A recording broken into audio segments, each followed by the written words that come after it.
Começando a parte de euro, vou começar a falar um pouco de anamnese, depois eu vou partir para motricidade, por último eu vou falar de sensibilidade e os pares cranianos. A gente vai falando bem devagarzinho, tentando falar o principal de cada um. Vou começar com anamnese, né? Anamnese tem sempre quatro coisas que eu sempre gosto de relembrar. Uma é perguntar sempre qual a mão dominante. A mão dominante diz muita coisa. Por exemplo, o paciente apresenta um AVC. Do lado da mão dominante, a mão dominante, geralmente, o lado oposto à mão dominante, quando a gente fala de cérebro, fica localizado as áreas da fala. Broca, Wernicke e condução. Ficam localizados ali. Quando a área de Wernicke é atingida, o paciente vai ter alteração na linguagem, que eu vou falar daqui a pouco. Mas, para a gente pensar nisso, é mais provável, na maior parcela da população fica localizada essas áreas de linguagem, onde fica localizada a mão preferencial, a mão dominante. Uma coisinha que a gente faz no exame físico, que a gente não pode esquecer, auscultar a carótida. A gente não pode esquecer, palpar a carótida também e palpar fígado, ok? Aí você pensa, por que fígado tem a ver com exame físico neurológico? Pô, se o paciente tem uma diminuição do nível de consciência, pode ser por encefalopatia hepática, então faz sentido palpar o fígado em um exame neurológico, não é? Então, sabemos a técnica para poder palpar. Agora eu vou começar a falar, assim, as outras partes que o professor falou em aula, eu não achei tão necessário comentar. Eu vou falar agora já vou começar a parte que foi um pouquinho mais comentada. Por exemplo, quanto à consciência, a gente vai avaliar o nível e o conteúdo. O nível, a gente vai avaliar, o nível pode ser ele acordado, sonolento, torporoso e comatoso. Acordado, você está com o paciente, por exemplo, se eu for chamar o paciente, você olhou para ele, o Wilson, chamou o Wilson veio. Agora, você chegou, chamou seu Wilson, aí ele acordou assim, abriu os olhos e veio. Aí você estava conversando com ele, você parou para poder anotar na ficha e ele começou a dormir. Aí você chama ele de novo, ele chama a resposta oral, você chama a invocação oral, mas depois de um tempo ele volta a ter o sono. Então isso se chama um nível de consciência sonolento. Se o paciente não responde ao chamado verbal, mas quando você comprime o externo do paciente, ou a órbita, ou faz compressão do leito ungueal, faz estímulos álgicos, estímulos de dor, e o paciente acorda, ele é caracterizado como paciente torporoso, ok? E o comatoso, independente se você fizer os estímulos, seja ele doloroso, seja ele evocativo, o paciente não responde a nada, então isso é caracterizado como comatoso. A consciência pode também ser avaliada quanto ao conteúdo. No conteúdo vai te dizer se o paciente está orientado no tempo e no espaço. Por exemplo, você pergunta para o paciente, Wilson, onde você está? Por exemplo, a gente está lá no HGN, tô no hospital. Mas qual hospital? Aí ele vai falar, tô no hospital de Minas Gerais. Qual é o nome do hospital? Aí ele fala, sei lá, Pão de Queijo. Aí ele tá meio desorientado, entendeu? Aí ele tá desorientado quanto ao espaço. Aí você pergunta que dia é hoje. Aí ele fala, dia 2 de dezembro de 3200. Aí, porra, o cara tá desorientado quanto o tempo e o espaço, ok? Aí, se ele conseguir formar o dia certinho que você tá perguntando, se hoje é quinta, né? Que dia é hoje da semana? É quinta-feira. Então, quer dizer que ele tá orientado no tempo. E se ele pergunta, pô, onde é que você está agora? Ele te responde, já estou no hospital, está orientado quanto ao espaço também. Agora a gente vai para outra avaliação, outra parte da avaliação, que é a avaliação da linguagem. A linguagem pode ter alteração, Broca, Wernicke, isso aqui era para ser um W, um N, e condução.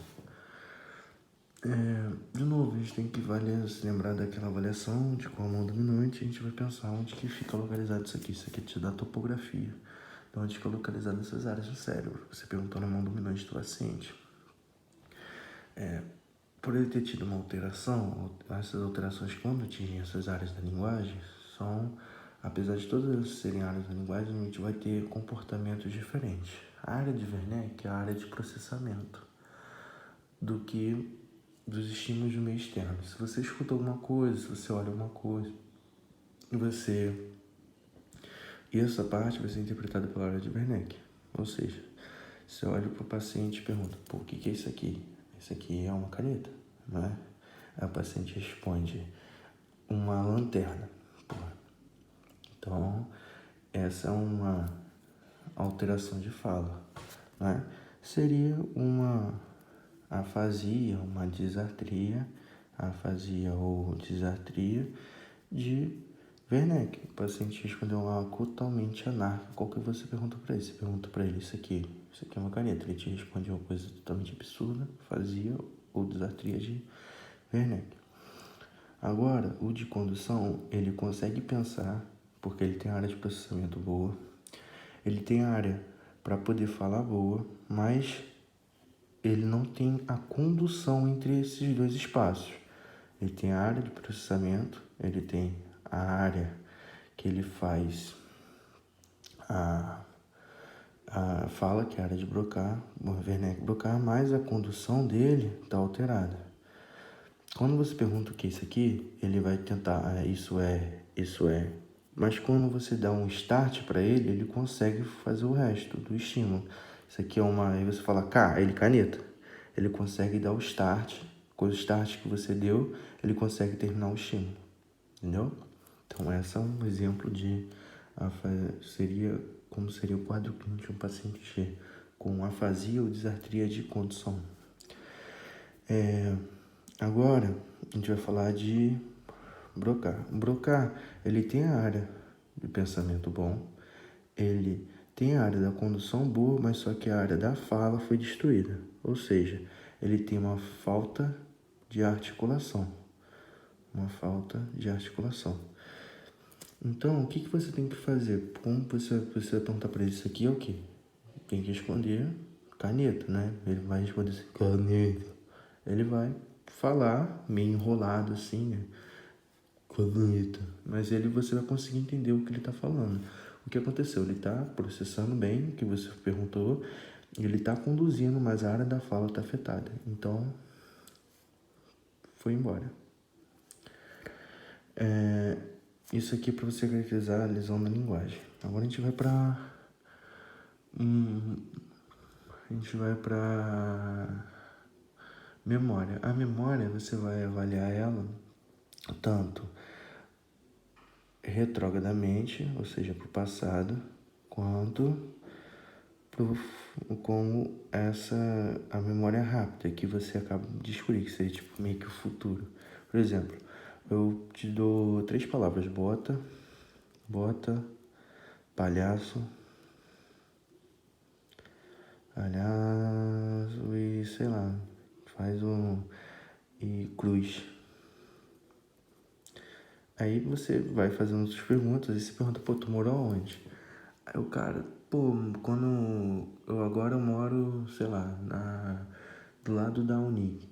Aí você pergunta, mas um pouquinho antes, quando você tinha uns 10 anos, você morou onde? Ele fala, sei lá, morei na Bolívia, entendeu? Então, tipo, você vai tentando puxar o que ele tem de antigo. Você vai tentando perguntar para ele coisas um pouco antigas. Aí, você deu esse papo, deu essa enrolada. O que você vai fazer agora? Você vai voltar a perguntar para ele sobre essa área, sobre esse futuro, essas perguntas que você fez para poder avaliar a memória rápida dele. Então, você vai lá e vai perguntar, pô, e aí? Sabe qual foram aquelas 3 palavras mesmo que eu te falei? Vai falar, bota, e esqueceu o resto. Então ele tem um problema para poder adquirir memória nova, ou não vai conseguir falar nada, entendeu? O normal, tipo, depois de 5 minutos, ainda consiga falar alguma, você ainda tenha essa memória. Ou você não consegue falar nada, você não consegue adquirir coisas novas. Então isso sugere para você uma alteração no hipocampo. O hipocampo, ele tem essa capacidade de armazenar um pouquinho dessa memória e distribuir depois ela pelo cérebro. Se você não reforça essa sinapse de bota, cruz e palhaço, ele se perde, mas só que durante 5 minutos, que é o tempo da memória rápida, ela tem que estar presente. Tudo isso aqui está no Minimental, aquele segmento que vocês viram. Ah, e se ele perde memória do passado? Assim, não tem uma área específica da memória, só tem área onde que meio que processa, poder falar, não, essa parte aqui vai pro lobo temporal, essa aqui vai pro lobo frontal, essa daqui vai pro lobo occipital. Não tem uma área da memória específica, mas se o paciente tem uma contusão, ou algum processo que faz com que ele perca as sinapses que estão guardadas aqui, teve um AVC que comprometeu essa parte, ele perdeu as sinapses daqui. Ou seja, vai ter um lapso na memória dele. Então, poderia ser isso. Tem a apraxia e a agnosia. Vou falar primeiro da agnosia. A agnosia é a capacidade de reconhecer um estímulo. Se eu estou te espetando, se eu estou te dando um objeto na mão para você segurar, aí eu tô testando sua estereognosia. Se eu estou te perguntando o que é isso aqui, eu tô testando o quê? A sua gnosia visual, porque você vai olhar isso aqui e você vai falar, isso aqui é uma caneta, entendeu? Então, essa é testar a gnosia. Quando a gente fala de problema, por exemplo, o paciente não tem agnosia visual, a área de primeiro processamento antes da Wernicke é o lobo occipital do paciente, então pode ter um comprometimento ali, entendeu? Se a gente está falando da gnosia auditiva, a gente tem que pensar num problema quanto ao lobo temporal. E aí isso aí vai te dando meio que a topografia de onde poderia ter sido afetado aqui. A área que poderia ter sido afetada por um trauma, um AVC, seja lá o que for. Agora, a apraxia é a capacidade de realizar o movimento. Geralmente no Minimental, pede pra você fazer tipo um desenho, acho que é um losango, não sei o que é, que é meio assim, tipo, meio que com profundidade. O paciente não consegue fazer, ele não toma pontuação. A praxia que eu estou testando aqui é a praxia gráfica do paciente. Se ele não consegue fazer isso aqui é um básicozinho, se ele não consegue fazer isso aqui é porque ele está com perda de praxia. Aí, perda na praxia vai caracterizar a apraxia e a agnosia, alteração. A memória é a amnésia, né? Acho que eu não comentei. E, assim, da primeira aula era só isso.